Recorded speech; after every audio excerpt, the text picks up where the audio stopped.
Ma'am मुझे allow कीजिए ना ये शेयर के लिए, स्क्रीन शेयरिंग के लिए। संगीता मैम,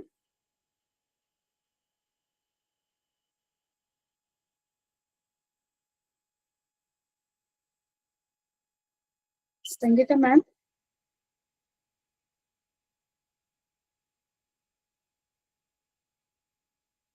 हाँ तृप्ति मैम, कुछ कह रहे क्या?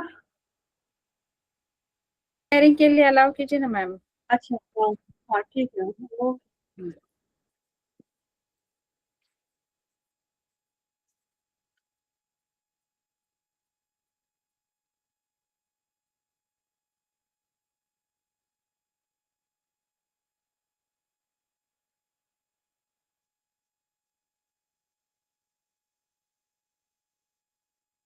हा, तर आपण आज ना नवीन लेसन सुरू करूया, जो मॅथ्स 1चा आपला फायनान्शियल प्लॅनिंग.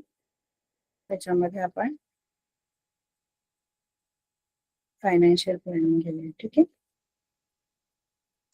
Okay ma'am.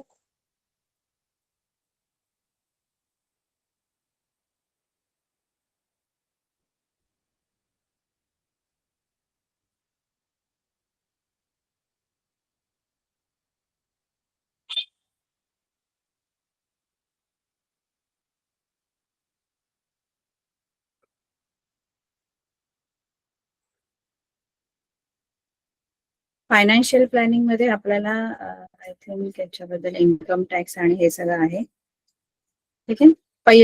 पहिली जी एक्सरसाइज आहे ती आपली जनरल आहे, जे आपण आधी पण सोडवलेले आहेत. म्हणजे कुठे किती इन्व्हेस्टमेंट केल्यावर काय फायदा होतो, इथे तुम्हाला फायनान्शियल प्लॅनिंग मध्ये आपण बचत कुठे करायची आहे, कसं मॅनेजमेंट करायचं, म्हणजे आपली जी सॅलरी येते किंवा आपलं जे पण इन्कम असेल त्या इन्कम मध्ये कसं आपण मॅनेज करून सेव्हिंग करायचे, ते सगळं याच्यामध्ये आहे.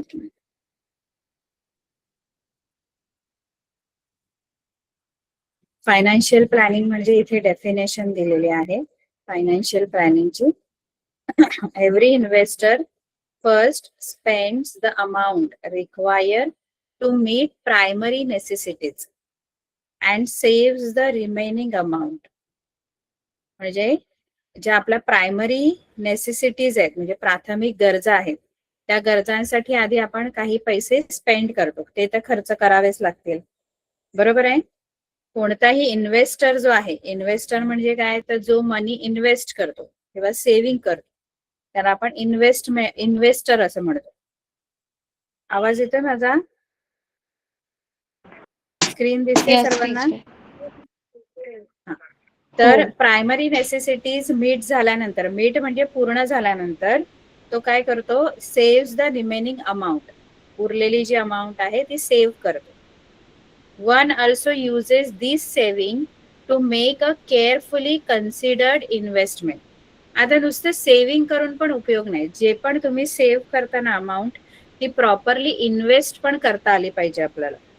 म्हणजे नुसतं सेव्हिंग करून फक्त आपण जर आपल्या याच्यात ठेवलं कपाटात तर ते काय वाढणार नाहीये. इन्व्हेस्टमेंट प्रॉपर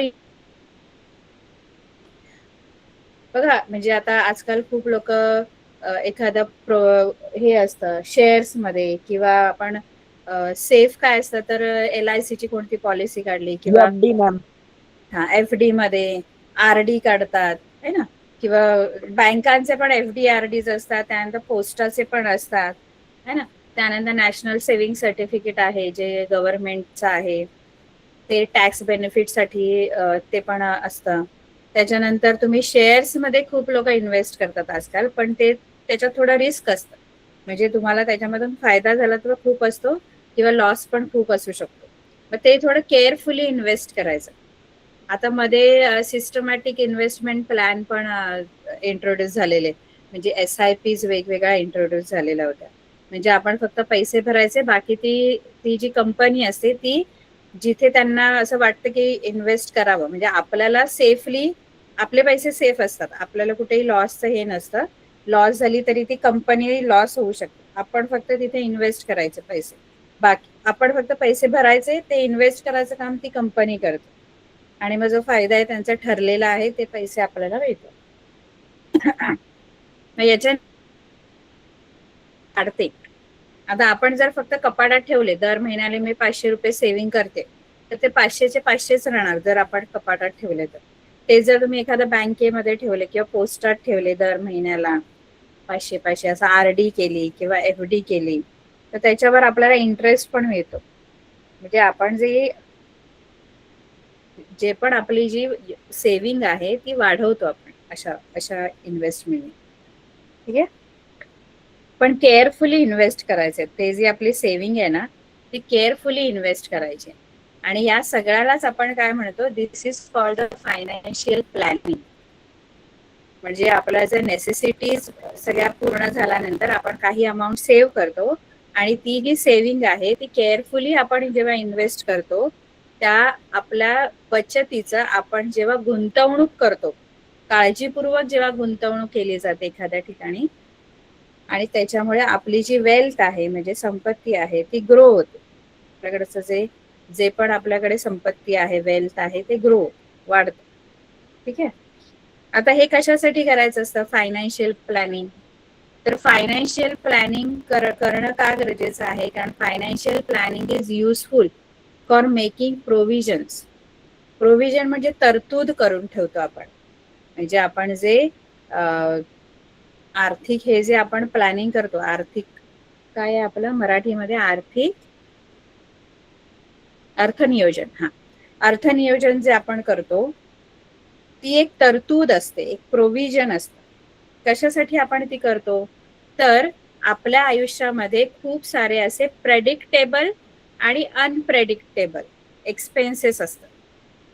प्रेडिक्टेबल म्हणजे जे आपल्याला माहीत आहेत असे, म्हणजे आपण की बाबा मला मुलांचा शिक्षणाचा खर्च आहे किंवा असं असं मला घर घ्यायचंय त्याच्यासाठी मी सेव्हिंग करते, मुलांना शिक्षण द्यायचंय याच्यासाठी मी सेव्हिंग, म्हणजे आपल्याला माहित असतं की या गोष्टी पुढे येणार आहेत, मला खर्च आहे. मग त्यासाठी मी आधीपासूनच जी फायनान्शियल प्लॅनिंग करते किंवा मी जे पण इन्व्हेस्टमेंट करते ते प्रेडिक्टेबल एक्सपेन्सेस आहेत. हे सगळे एक्सपेन्सेस प्रेडिक्टेबल आहेत. म्हणजे एज्युकेशनचा खर्च किंवा आपल्याला एखादं घर घ्यायचंय, गाडी घ्यायची आहे ना, किंवा म्हातारपणासाठी आपल्याला काही पैसे ठेवायचे आहेत, तर हे प्रेडिक्टेबल आहे. म्हणजे जे आपल्याला माहित असतात की हे खर्च आपल्याला खर्चासाठी पैसे लागणार आहेत या गोष्टींसाठी. पण काही जे एक्सपेन्सेस आहेत ते अनप्रेडिक्टेबल सुद्धा असतात. अनप्रेडिक्टेबल म्हणजे आपण त्याचं प्रेडिक्ट केलेलं नसतं, आपल्याला माहित नाही, अचानक असं काहीतरी घडतं की आपल्याला पैसे लागतात खूप मोठ्या अमाऊंट मध्ये. जसं की नॅचरल डिझास्टर आला एखादा, आपण एखाद्या ठिकाणी राहतो तिथे पूरच आला, आपल्या घरातलं सगळं वाहून गेलं, किंवा एखाद्याला मेडिकल एक्सपेन्सेस आला, म्हणजे अचानक काहीतरी आजार उद्भवला, अचानक त्याच्यावर खूप खर्च झाला, ऍक्सिडेंट झाला त्याच्यामध्ये लॉस झालाय, सडन डेथ आहे म्हणजे अचानक एखाद्याचा मृत्यू होतो, तर मग तो जो खर्च आहे की नाही तो अनप्रेडिक्टेबल एक्सपेन्स आहे. मग त्याच्यासाठी सुद्धा आपण हे आधीच तरतूद करून ठेवलेली बरी असते. म्हणजे आपण आधीपासूनच प्रॉपर हे इन्व्हेस्टमेंट केली तर आपल्याला ती तेव्हा आपल्याला जास्त असा त्रास होत नाही. कळते का? म्हणजे काही एक्सपेन्सेस प्रेडिक्टेबल असतात, काही अनप्रेडिक्टेबल असतात. प्रेडिक्टेबल मध्ये आपल्याला माहित असतं की हा खर्च होणार आहे. अनप्रेडिक्टेबल म्हणजे अचानक घडलेल्या घटना ज्याच्यामध्ये आपल्याला खूप तिथे खर्च होतो, एक्सपेन्सेस होतात. प्रेडिक्टेबल मध्ये काय काय येतं बघा, education of children and other expenses for them. त्यानंतर एखादा प्रोफेशन किंवा बिझनेस सुरू करायचा तर त्याच्यासाठी लागणारं भांडवल आहे ते पण प्रेडिक्टेबल आहे. बाईंग अ व्हेकल, एखादी गाडी घ्यायची आहे, buying or building a house, घर घ्यायचंय किंवा बांधायचंय, किंवा ओल्ड एज रिक्वायरमेंट्स किंवा म्हातारपणासाठीच्या ज्या आपल्याला जे पैसे लागणार आहेत त्याच्यासाठी आधीच आपण काही फायनान्शियल प्लॅनिंग करून. आता ज्यांना पेन्शन वगैरे असते त्यांना ते करायची गरज नाही, कारण आयुष्यभर सरकारकडून त्यांना पेन्शन मिळते. पण जे प्रायव्हेट नोकरी करतात त्यांना असं काही पेन्शन वगैरे काही नसतं, त्यामुळे त्यांना पुढची जी ओल्ड एजची जी तरतूद आहे ती आधीच करून ठेवावी लागते. ठीक आहे. तर फायनान्शियल प्लॅनिंग म्हणून करणं गरजेचं आहे, कारण काही खर्च हे प्रेडिक्टेबल असतात, काही अनप्रेडिक्टेबल. ठीक आहे.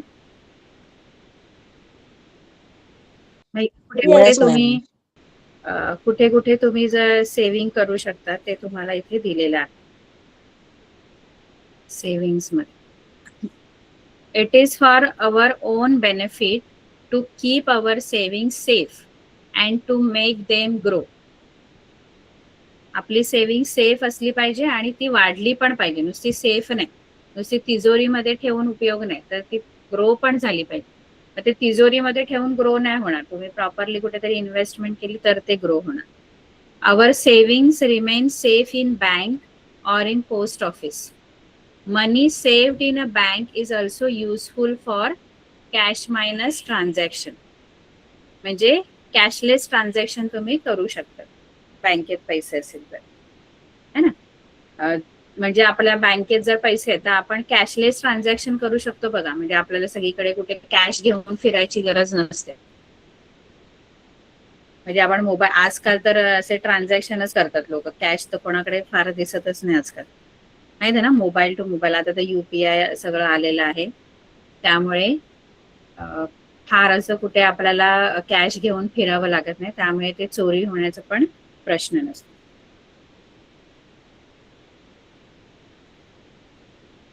This way we do not have to carry large amount of cash or worry about losing it or getting it stolen. म्हणजे चोरी होण्याची, लूज म्हणजे हरवण्याची शक्यता नसते, कॅशच आपण कॅरी नाही करत ना. If the money we get or earn is in the form of cash, we keep it as it is without investing it. जर आपल्याकडे पैसे आहेत आणि ते आपण विदाउट इन्व्हेस्टिंग जर आपण तसेच ठेवले, इट्स व्हॅल्यू डिमिनिशेस. तुम्ही पैसे तसेच ठेवले तर त्याची व्हॅल्यू कमी होते, डिमिनिश होते. म्हणजे काय, समजा 5 वर्षापूर्वी तुम्ही 500 रुपये ठेवले, तेव्हा जर तुम्ही कुठेतरी इन्व्हेस्ट केले असते 500 रुपयाचं काहीतरी, आता जसं सोनं आहे, सोन्यामध्ये जर आधी इन्व्हेस्ट केले असते, तेव्हा जर समजा 50,000 60,000 रुपये असं 10 ग्रॅमची किंमत होती, तेव्हाचे 50-60 हजार जर मी घरात, माझ्याकडे 50-60 हजार रुपये होते, ते मी घरातच ठेवले है ना. तेव्हा सोनं 1 तोळा 50-60 हजार रुपये येतात. त्याच पैशाने मी जर ते सोनं घेतलं असतं 40,000 होतं. आता 1,40,000 आलं. 40 पण होतं, 50 पण होतं, 60 पण होतं. आता तर 1,85,000 वर गेले. मग तेव्हाचे 50,000 जर तुम्ही आता कम्पेअर करायला गेलात तर आता त्याची व्हॅल्यू खूप कमी झाली. म्हणजे 50,000च आहे तुमच्या याच्यामध्ये, पण आता बाहेर जाऊन बघितलं तर त्या पैशांची व्हॅल्यू काय झालेली आहे, कमी झालेली. म्हणजे जे 5 वर्षापूर्वी तुम्ही जे त्या पैशात खरेदी करू शकत होतात, ते आता 5 वर्षांनी ती गोष्ट तुम्हाला आता मिळणार नाही. तर तुम्ही तिथे जर इन्व्हेस्ट केले असते तर आता तुम्हाला त्याचे तिप्पट पैसे मिळाले असते त्याच वस्तूचे. म्हणजे ते आपण तिजोरीत न ठेवता तिथे इन्व्हेस्ट केले असते, तर आता तुम्हाला 1,40,000 1,50,000, त्या 50-60 हजारा नाही, ते 50-60 हजार तेव्हा इन्व्हेस्ट केले असते तर मला आता 1,40,000 रुपये मिळाले असते. कळतं ना. मग जर तसेच ठेवले तर त्याची व्हॅल्यू डिमिनिश होते. फॉर एक्झाम्पल, इफ टुडे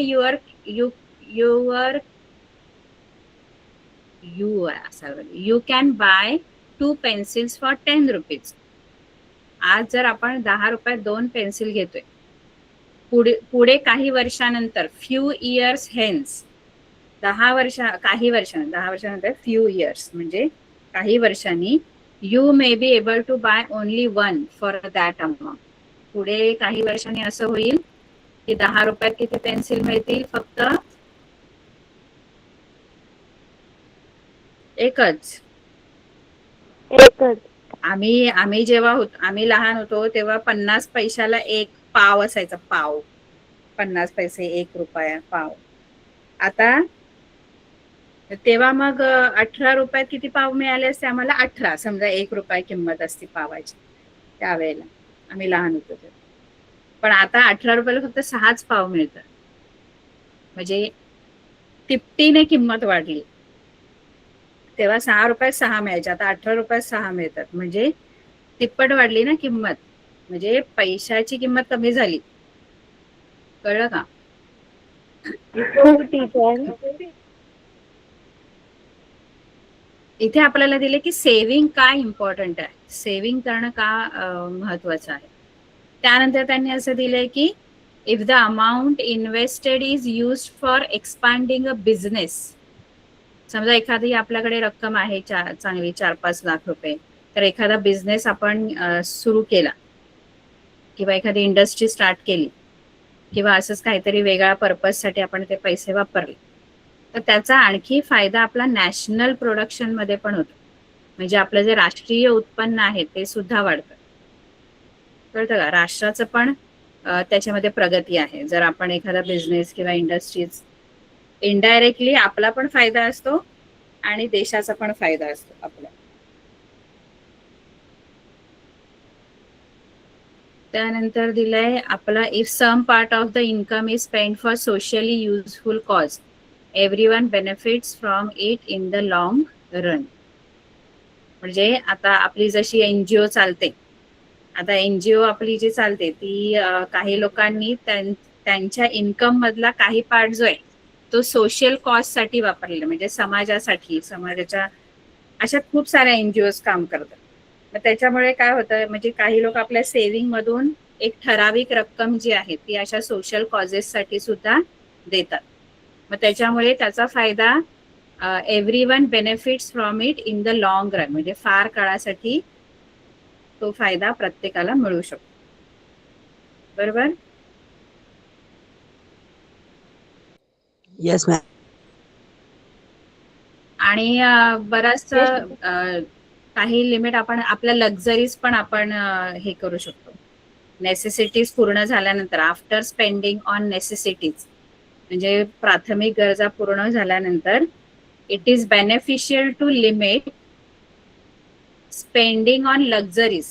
आपण आपल्या लक्झरीज वर पण थोडाफार खर्च, जर आपली सेव्हिंग असेल तरच आपण लक्झरीज वर खर्च करू शकतो. लक्झरीज म्हणजे काय, तर चांगल्या ठिकाणी आपण फिरणं असू दे, किंवा चांगल्या ठिकाणी मेडिकल ट्रीटमेंट घेणं असू दे, किंवा एज्युकेशन चांगला कुठल्या तरी कॉलेजेस मध्ये वगैरे, किंवा आणखी पण लक्झरीज मध्ये बऱ्याच गोष्टी येतात. तर सेव्हिंग असेल तर आपण ह्या, नाहीतर आपण बेसिक नेसेसिटीजलाच आपण काय होत असतो, त्याच्याशी झुंजत असतो बेसिक नेसेसिटी पूर्ण करण्यामध्ये. ठीक आहे. पण लक्झरीज पण आपल्याला, सेव्हिंग असेल तर लक्झरीज पण मिळतात. मग अशा खूप साऱ्या गोष्टी आहेत ज्या ठिकाणी तुम्ही सेव्हिंग करू शकता. पोस्टल इन्शुरन्स आहे, आरडी आहे, salary account, insurance, shares, recurring deposit म्हणजे आरडी आहे, फिक्स डिपॉझिट आहे, NSS आहे, म्युच्युअल फंड आहे. अशा बऱ्याच ठिकाणी तुम्ही इन्व्हेस्ट करू शकता. आता इन्व्हेस्टमेंट मध्ये म्हणजे इन्व्हेस्टमेंट जे आहे ते आपण बँक्स किंवा पोस्टल डिपार्टमेंट मध्ये for investing there because it is safe there. पहिलं तर तुम्ही काय, आपण काय, पहिलं तर बँक किंवा पोस्ट हे सगळ्यात सेफ आहे. तुम्हाला जर इन्व्हेस्टमेंट करायचे तिथे थोडंसं आपल्याला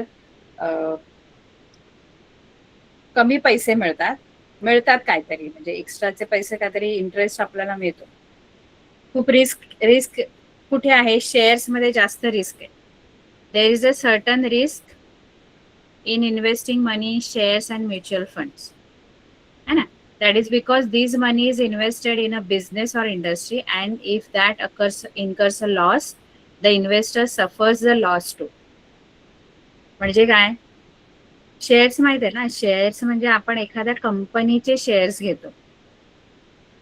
माहित आहे का तुम्हाला? शेअर्स, कंपनीचे शेअर्स आपण विकत घेतो, आणि जर ती कंपनी किंवा ती इंडस्ट्री लॉस मध्ये गेली तर आपल्याला सुद्धा लॉस भोगावा लागतो त्याचा. कळलं का? हो टीचर. सगळ्यात सेफ कुठे आहे तुम्ही? सेफ आहे तुम्ही पोस्ट किंवा मग बँकमध्ये इन्व्हेस्टमेंट कर. जेवढी जास्त रिस्क कधी कधी तेवढा मोठा गेन पण असू शकतो. म्हणजे कधी कधी असं असू शकतं की सगळ्यात जास्त रिस्क आहे पण त्याच्यातून बिग गेन पण होऊ शकतो. It is possible to make big gain, म्हणजे खूप फायदा पण होऊ शकतो by taking greater risk.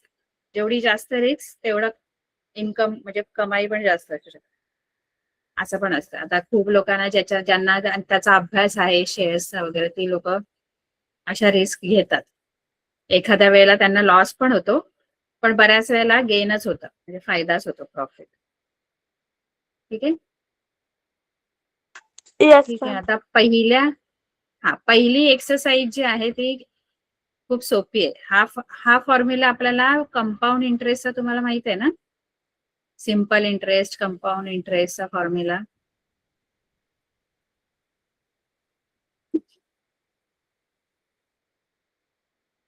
Compound इंटरेस्टचा फॉर्म्युला माहित आहे का?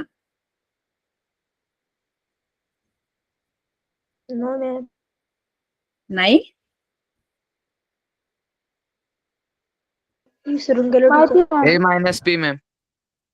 नाही नाही, ए मायनस पी तर तो, पण ए चा फॉर्म्युला काय आहे? दोन प्रकारचे इंटरेस्ट असतात. एक असतो सिंपल इंटरेस्ट म्हणजे सरळ व्याज, माहित आहे का? Simple interest.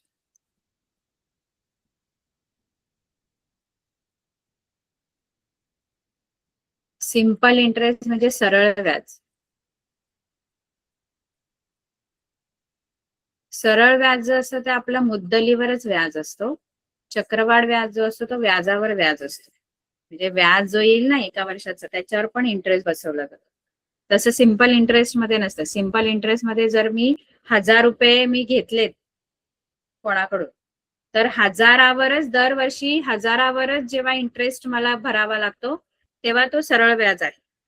पण कंपाऊंड इंटरेस्ट म्हणजे काय? मी आता 1000 रुपये घेतलेत, पुढच्या वर्षाला हजारावर इंटरेस्ट समजा 100 रुपये आला, तर पुढच्या वर्षी मला जो इंटरेस्ट भरावा लागणार तो हजारावर तर भरावाच लागणार, प्लस 100 रुपये जो इंटरेस्ट आहे त्याच्यावर पण परत इंटरेस्ट मला नेक्स्ट इयर भरावा लागतो. म्हणजे एकूण तुमची जी प्रिन्सिपल आहे ती 1100 रुपये होते. परत 1100 रुपयावरचा जो इंटरेस्ट आहे तो 110 ऍड होणार पुढच्या वर्षीचा. परत 1100 मध्ये 110 रुपये ऍड करून पुढच्या वर्षी त्याच्यावर इंटरेस्ट बसवला जातो. तसं सरळ व्याजामध्ये फक्त जी रक्कम तुम्ही सुरुवातीला घेता त्याच्यावरच इंटरेस्ट भरावा लागतो मला. असा फरक आहे सिंपल इंटरेस्ट आणि कंपाऊंड इंटरेस्ट मध्ये. कळलं की नाही मी काय बोलली? की अजून डिटेल ma'am. मध्ये पाहिजे तुम्हाला? टीचर आणखी कंपाऊंड सांगा. इंटरेस्ट मध्ये काय झालं? टीचर एकदा सांगा ना प्लीज. आता बघा, मी समजा एका ठिकाणाहून मी सिंपल इंटरेस्टने 1000 रुपये घेतले 5 वर्षासाठी. 2 वर्षासाठी घेऊया आपण. 2 वर्षासाठी मी सरळ व्याजाने पैसे घेतले एका ठिकाणाहून आणि दुसऱ्या ठिकाणाहून मी 1000 रुपयेच घेतले पण मी कंपाऊंड इंटरेस्टने घेतलेले, म्हणजे चक्रवाढ व्याजाने मी ते पैसे घेतलेले. आता दोन्ही मध्ये मला इंटरेस्ट द्यावा लागणार आहे, पण एका ठिकाणी मला सिंपल इंटरेस्ट द्यावा लागणार आहे 2 वर्षासाठी आणि दुसऱ्या ठिकाणी मला कंपाऊंड इंटरेस्ट द्यावा लागणार. आता समजा इंटरेस्टचा रेट असतो, एक रेट समजा 10% आहे. दोन्हीकडे रेट 10%च आहे. 10% म्हणजे पीसीपीए असतो ऍक्च्युली रेट. पीसीपीएचा अर्थ होतो पर सेंट पर ॲनम.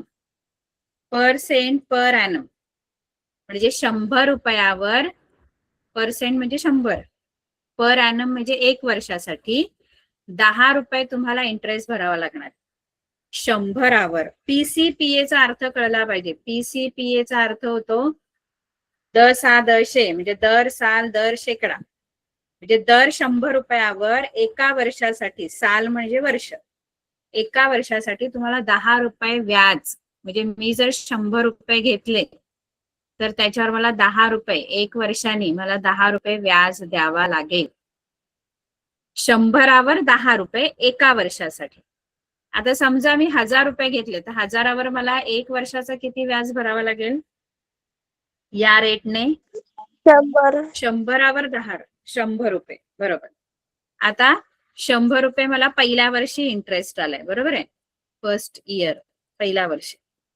आता दुसऱ्या वर्षी पण मला 1000 रुपयावरच इंटरेस्ट भरायचा आहे, तो 100 रुपये दुसऱ्या वर्षीचा. असं 2 वर्षांनी मी जर त्याला पैसे द्यायला गेले तर मी घेतलेले 1000 रुपये आणि प्लस 2 वर्षाचा 200 रुपये इंटरेस्ट, असं मिळून मला 1200 रुपये रिटर्न करावे लागतील 2 वर्षानंतर.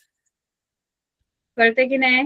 कारण प्रत्येक वर्षी 1000 रुपयावरचा 100 रुपये, 1000 रुपयावरचा 100 रुपये, असा 2 वर्षाचा 2000 रुपये मला 200 रुपये मला इंटरेस्ट भरावा लागेल.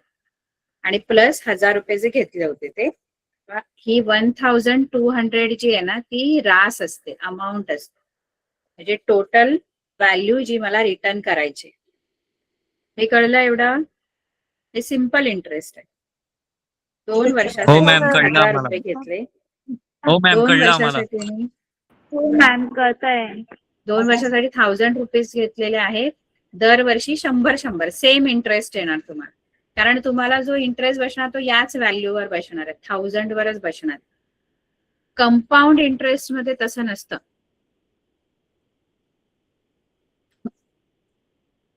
कंपाऊंड इंटरेस्ट मध्ये कसं असतं माहितीये का?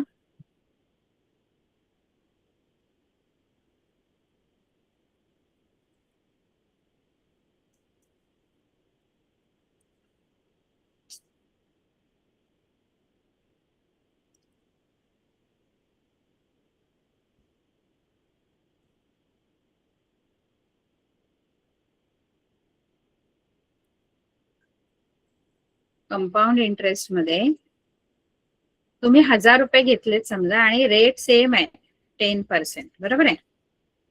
इंटरेस्ट रेट आर 10 PCPA आहे.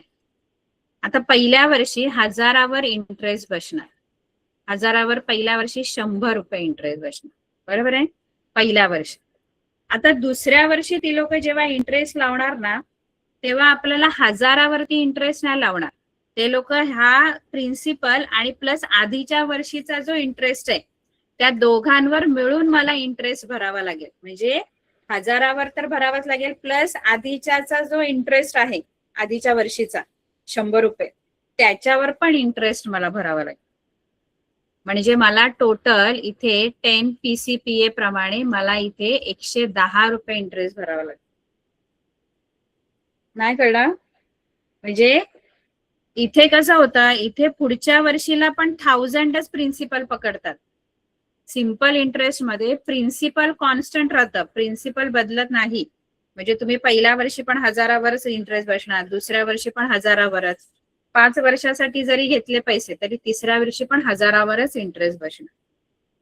पण इथे तुम्ही 1000 रुपये घेतले, पहिल्या वर्षी 100 रुपये 1000वरचा इंटरेस्ट, पुढच्या वर्षी ते लोक आपल्याला जे इंटरेस्ट भरायला लावणार ना तो 1000वरचा नाही, हे दोन्ही ऍड करणार, ते प्रिन्सिपल प्लस आधीच्या वर्षीचा इंटरेस्ट. म्हणजे 1100 वर तुम्हाला इंटरेस्ट भरावा लागतो, जो आहे 110. म्हणजे 2 वर्षाचा टोटल तुमचा जो इंटरेस्ट भरावा लागेल तो 210 असणार.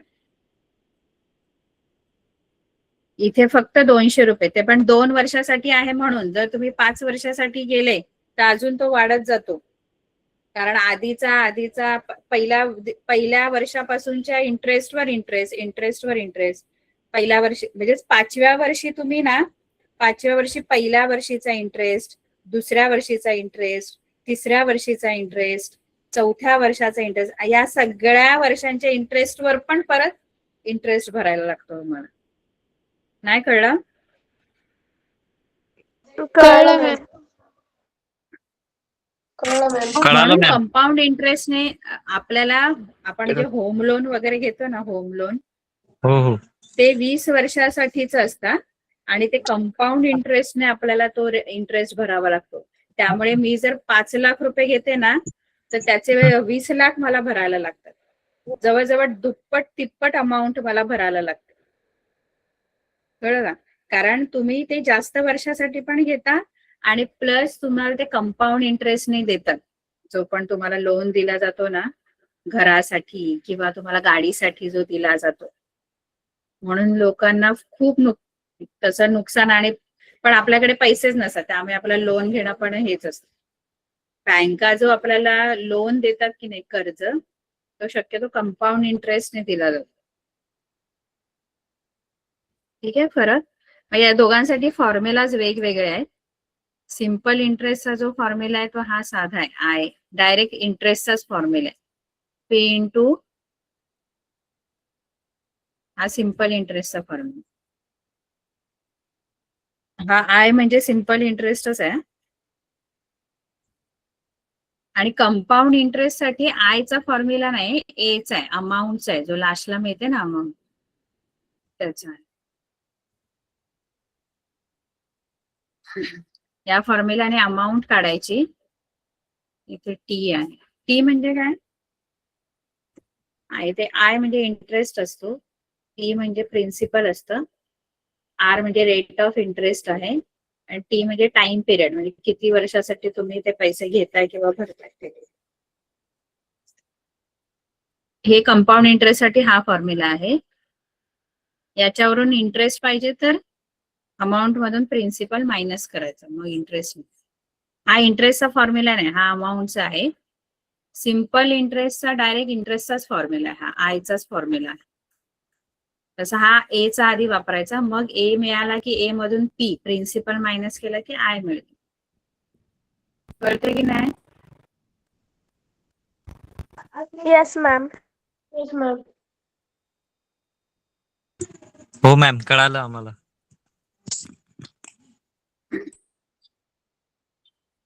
आता आपलं पहिलं गणित. आता ह्या गणितांमध्ये ना 6.1 मध्ये फक्त आपल्याला सोपं सोपं कॅल्क्युलेशन आहे. म्हणजे आता समजा तुम्हाला सांगितलं की मी एखादा बिझनेस सुरू केला आणि त्या बिझनेसमध्ये मी समजा 50,000 रुपये इन्व्हेस्ट केले होते है ना, आणि त्या बिझनेसमध्ये मला समजा 20% लॉस झाला. 20% लॉस त्या बिझनेसमध्ये. तर मला ऍक्च्युअल किती लॉस झाला? लॉस ही माझी इन्व्हेस्टमेंट आहे आणि लॉस म्हणजे नुकसान तुमचं 20% झालेलं आहे. आता हा लॉस जो दिलाय ना तो पर्सेंट मध्ये दिलेला. ऍक्च्युअल लॉस जो पाहिजे असेल तर कसा काढायचा? खरा लॉस हा पर्सेंटेज मध्ये. पर्सेंटेज किती पैकी असतात? पर्सेंटेज म्हणजे किती 100 पैकी? 100 पैकी. 100 100 पैकी. मग हे 100वरचा लॉस आहे. पण आपल्याला आपलं ऍक्च्युअल इन्व्हेस्टमेंट 100 असेल तर त्याच्यावर 20 रुपये नुकसान झालेलं आहे. पण आपलं इन्व्हेस्टमेंट 50,000 आहे. मग ऍक्च्युअल लॉस कसा काढणार आपण? 20% ऑफ 50,000 म्हणजे 50,000चे 20%. मग 20% 50,000चे म्हणजे 20 भागिले 100 गुणिले 50,000. 0 0 0 0 राहणार. 5 दुनी 10. ठीक आहे, हे लॉस आहे. असंच पर्सेंटेज मध्ये एखादी गोष्ट दिली. आता समजा तुम्हाला एखादा ड्रेस घ्यायचा आहे आणि तुम्ही दुकानात गेलात तर त्या दुकानामध्ये समजा त्या ड्रेसची जी प्राइस आहे ती 1500 आहे, प्रिंटेड प्राइस, छापील किंमत. आणि तुम्हाला त्याने सांगितलं की तुम्हाला 30% डिस्काउंट आहे. डिस्काउंट दिले 30%, 30% डिस्काउंट. तर हे पर्सेंटेज मध्ये दिलंय. ऍक्च्युअल डिस्काउंट काढायचंय. ऍक्च्युअल डिस्काउंट काढायचं तर काय करायचं? 30% काढायचे या प्रिंटेड प्राइस. 30% ऑफ 1500. कळलं का? असं करून आपण ऍक्च्युअल डिस्काउंट काढू शकतो. 0 0 जाणार. 450 रुपीज तुम्हाला डिस्काउंट मिळणार. म्हणजे तुम्हाला तो ड्रेस कितीला मिळणार? हे डिस्काउंट आहे, ऍक्च्युअल डिस्काउंट. हे जे डिस्काउंट आहे ते पर्सेंटेज मध्ये 30% आहे, पण ऍक्च्युअल या प्राइस वर डिस्काउंट ते होणार ते 450 होणार. म्हणजे तो ड्रेस तुम्हाला किती रुपयाला मिळणार?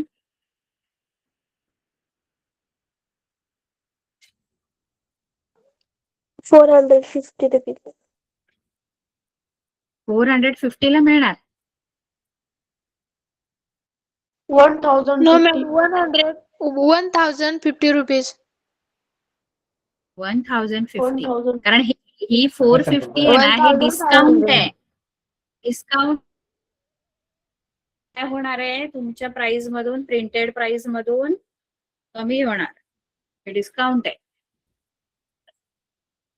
नाही कळलं? आता मगाशी पण लॉसचं गणित होतं, हे मला लॉस कळालं झालाय मॅम. 10,000. म्हणजे कळालं. आता माझ्याकडे किती कळलं पैसे मॅम. उरले, जर मी 50,000चं इन्व्हेस्टमेंट केलंय पण मला 20% लॉस झालाय. 20% म्हणजे 50,000वर एकूण 10,000 जर लॉस झालाय, तर आता माझ्याकडे किती पैसे आहेत याच्यामध्ये? 40,000. 40,000. ठीक आहे. 40,000. आता समजा एखाद्याचं मंथली इन्कम समजा, म्हणजे महिन्याचा जो पगार आहे तो समजा 60,000 आहे ना, आणि त्याचे जे सेव्हिंग आहे ना, ती सेव्हिंग समजा आहे 23% सेव्हिंग आहे. ठीक आहे.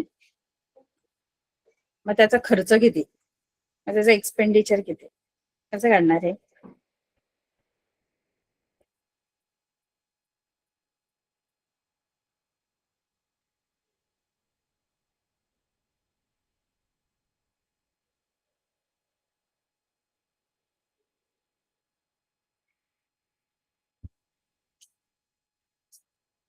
कसं काढणार? खर्च किती आहे ऍक्च्युअल एक्सपेंडिचरचे पर्सेंटेज तुम्हाला लगेच मिळतील. सेव्हिंगचे पर्सेंटेज जर 23% आहे, याचा अर्थ खर्च किती आहे? खर्च किती पर्सेंट आहे? ही बचत आहे पर्सेंटेज मध्ये. तर पर्सेंटेज मध्ये खर्च किती आहे, किती पर्सेंट खर्च करतोय तो माणूस?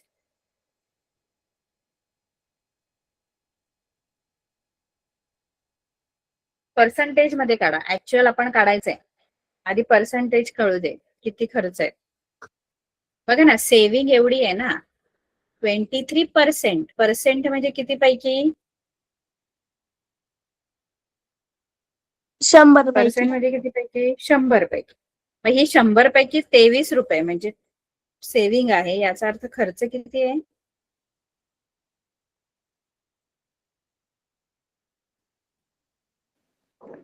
शंभरावर 23 रुपये तो बचत.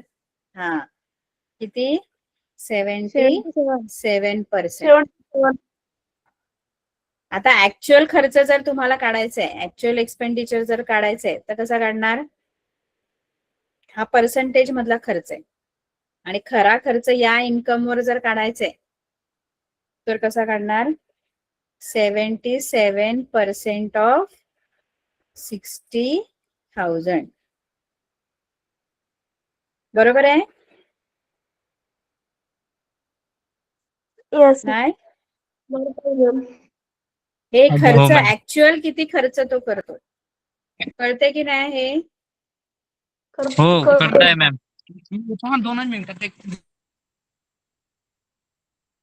मग हे शोधायचं 77%. आणि हे इन्कम आहे त्याचा टोटल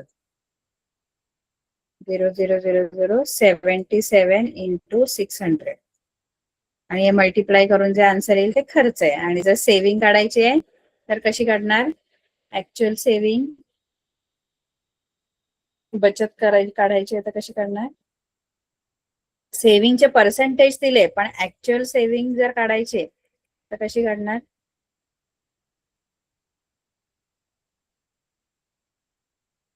हे उत्तर काढायचं, याचं मल्टिप्लिकेशन करा, हे 2 0 येणार, 46,200. 46 एवढा त्याचा खर्च होतो म्हणून. 46,200. एवढा एक्सपेंडिचर आहे. तर सेव्हिंग किती आहे?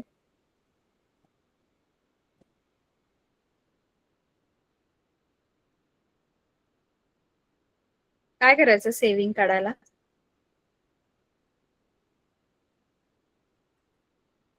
बचत कशी काढणार? Income minus expenditure. बरोबर. बरोबर. जे इन्कम आहे त्याच्यातून खर्च वजा करणार ना, ते राहिलेले आहे ते सेव्हिंग असणार. त्याचं जे मंथली इन्कम आहे त्याच्यातून महिन्याचा जो खर्च आहे एक्सपेंडिचर, आपण सेव्हिंग अशीच काढतो ना, उत्पन्न वजा खर्च म्हणजे बचत असते. म्हणजे 60,000 मधून तुम्ही 46,200 वजा करा. किंवा सेव्हिंग अशी पण काढू शकता. 26,200. आणखी वेगळ्या वेने सेव्हिंग तुम्ही अशी पण काढू शकता. सेव्हिंगचे पर्सेंटेज घ्यायचे 23% ऑफ 60,000 असं पण काढू शकता. हे टोटल इन्कम आहे त्याचे 23% सेव्हिंग आहे. जसं आपण एक्सपेंडिचर काढलं तसं सेव्हिंग पण काढू शकतो. बरोबर आहे. असं पण काढू शकता सेव्हिंग. सेम आन्सर आहे ना, काही वेगळं नाही. सेम आन्सर आहे ना, चेक करायचं. सेव्हिंग तुम्ही असं पण काढू शकता किंवा असं काढू शकता. कारण सेव्हिंगचे पण पर्सेंटेज आपल्याला माहित आहेत. 13,800. मॅम आन्सर निघून आलं 13,000. 800. आणि याचं पण सेम आलं का? हो मॅम. हो मॅम, सेम आलं. बरोबर. ठीक आहे. 46,200. आता आपण हे गणित मॅम. बघूया. हे गणित जे आहे ना पहिलं हे बघूया. आपलं झालं तर बघूया, आपली वेळ संपायला आली. अलका, पहिलं गणित. Alka the money that she receives every month. म्हणजे अलकाला जे पैसे दर महिन्याला मिळतात त्या पैशातून 90% म्हणजे 90% ती स्पेंड करते. म्हणजे तिचा खर्च होतात 90% मध्ये दिलेला आहे. हा, तिचा जो खर्च आहे तो पर्सेंटेज मध्ये दिलेला. अँड सेव्स ₹120 आणि 120 रुपये ती सेव्ह करते. आता हे 120 जे आहे ते ऍक्च्युअल सेव्हिंग आहे तिची, पर्सेंटेज नाही. How much money does she get monthly, म्हणजे दर महिन्याला तिला किती पैसे मिळतात. प्रश्न कळला? तिला अलकाला काही पैसे मिळतात, किती पैसे मिळतात ते नाही माहित. समजा तिला जे पैसे मिळतात, let the amount Alka gets be X amount तिला मिळते. ठीक आहे. आता तिचा जो आहे किंवा एक्सपेन्स आहे तो किती पर्सेंट आहे? 90%. ठीक आहे. अच्छा, पर्सेंट मध्ये तिची सेव्हिंग जर आपल्याला काढायची आहे तर सेव्हिंग किती पर्सेंट असेल? Actual saving 90% madam. 90%. 90% येईल मॅम.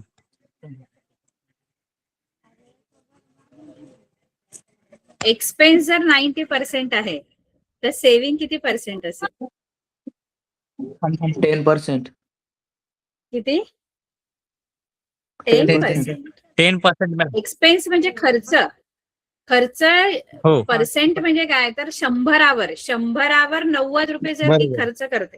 समजा तिला 100 रुपये मिळत आहेत आणि त्याच्यातले 90 रुपये ती खर्च करते. 90% याचा अर्थ 100वर 90. 100 रुपये मिळत असतील तर 90 ती खर्च करते. याचा अर्थ सेव्ह किती करते ती पर्सेंटेज मध्ये? 10%. 10%. 10%. 10%. तर ऍक्च्युअल सेव्हिंग तिची दिलेली 120 रुपये. तर ऍक्च्युअल सेव्हिंगचा जर फॉर्म्युला वापरला तर ऍक्च्युअल सेव्हिंग जी आहे ती 10% ऑफ इन्कम असं असणार ना. 10% ऑफ त्याचं जे इन्कम आहे, जसं मगाशी पण आपण काढलं, इथे इन्कम घेत होतो आपण, इथे इन्कम घेतलंय. हा इन्कम आहे तुमचं 60,000. हे इन्कम दिलेलं होतं. आता उलटा प्रश्न विचारला. आता मगाशी इन्कम दिलं होतं, सेव्हिंग शोधायचं होतं. आता सेव्हिंग दिलंय, त्याचे इन्कम म्हणजे तिला किती पैसे मिळतात दर महिन्याला ते शोधायचे. प्रश्न कळला? उलटा आहे. आपण मगाशी सेव्हिंग शोधलं, इन्कम आपल्याला माहित होतं. आता तिला किती पैसे मिळतात ते शोधायचंय, म्हणजे तिचं इन्कम शोधायचंय. ते इन्कम आपण किती घेतलेलं आहे? 10% ऑफ इन्कम किती आपण मानलेलं आहे तिचं? किती इन्कम, तिला किती पैसे मिळत आहेत? वरती आपल्याला आपण लिहिलं ना, let the amount Alka gets be X. इथे काय लिहायचं? इथे एक्स लिहायचं. नाही कळलं हे? आता इथे ऍक्च्युअल सेव्हिंग मला दिलेली आहे 120. ही तिची सेव्हिंग आहे, ती दिली आहे मला. 10% म्हणजे 10/100 ऑफ म्हणजे इंटू एक्स. आता एक्स ची व्हॅल्यू काढायची. एक्स इथेच ठेवायचा. इथे 120, हा 100 मल्टिप्लाय होणार, 10 खाली जाणार, 0 0 गेला. मग तिचं जे ऍक्च्युअल इन्कम आहे, म्हणजे तिला पैसे जे मिळतात दर महिन्याला, ते किती मिळत आहेत? 1200. 1200. या 1200 मधले 120 ती सेव्ह करते. मग ती खर्च किती करते?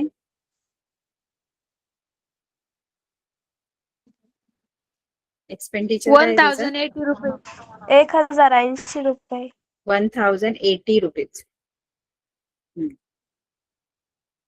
प्रश्न हे कळलं कसं सोडवलं? सेम तसंच, पण आता सेव्हिंग दिलेली आहे. मगाशी आपण सेव्हिंग शोधली, इन्कम दिलेलं होतं. हा, तर हे फक्त एवढंच आहे आपल्याला करायचं. पुढची गणित आपण नंतर घेऊया, ठीक आहे? हे लिहून ओके मॅम. घेतलं?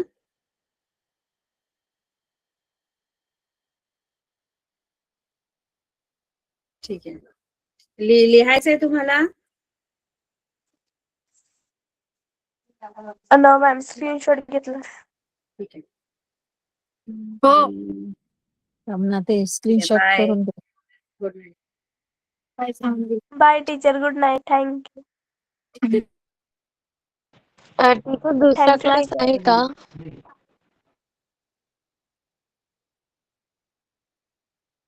तुमचा मला आयडिया नाही, असेल ना? नो मॅम, लिंक नाही टाकेल ना, त्याच्यामुळे विचारते असेल. हॅलो संगीता अच्छा, टीचर. अच्छा. संगीता मॅम, लिंक टाकली नाही का तुमच्या ग्रुपवर? No ma'am. No ma'am. Sangeeta ma'am, leave झाल्या वाटतं. ठीक आहे, बघते मी, विचारते फोन करून. ठीक आहे, okay bye. Ma'am, thank you. Okay ma'am, thank you. Bye.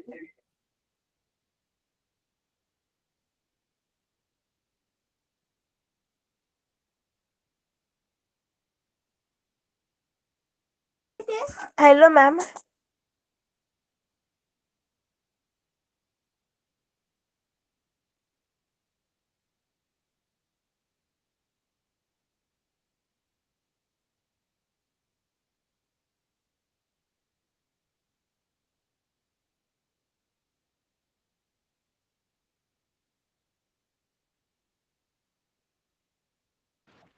Hello teacher. Hello ma'am.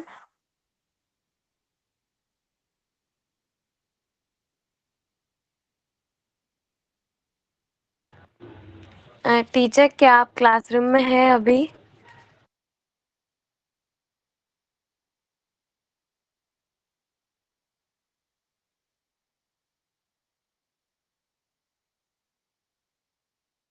Hello ma'am, second class है क्या?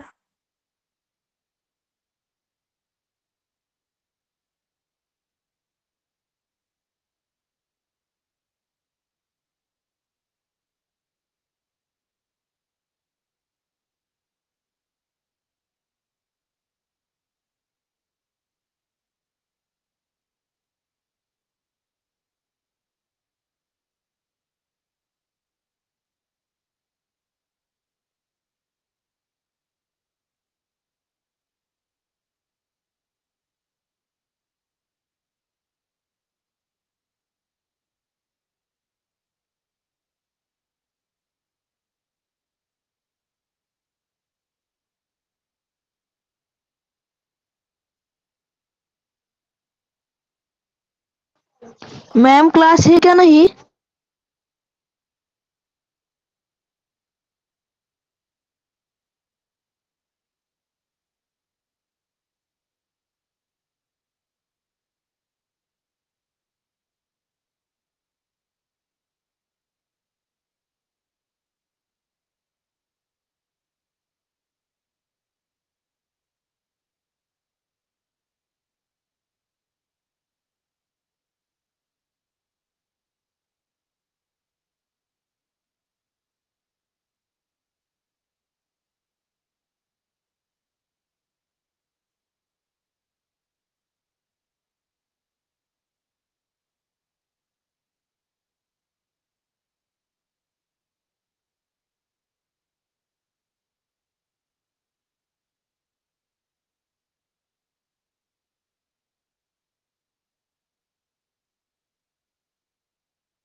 मॅम सेकंड क्लास आहे का?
पडता है दुसरा क्लास आहे का?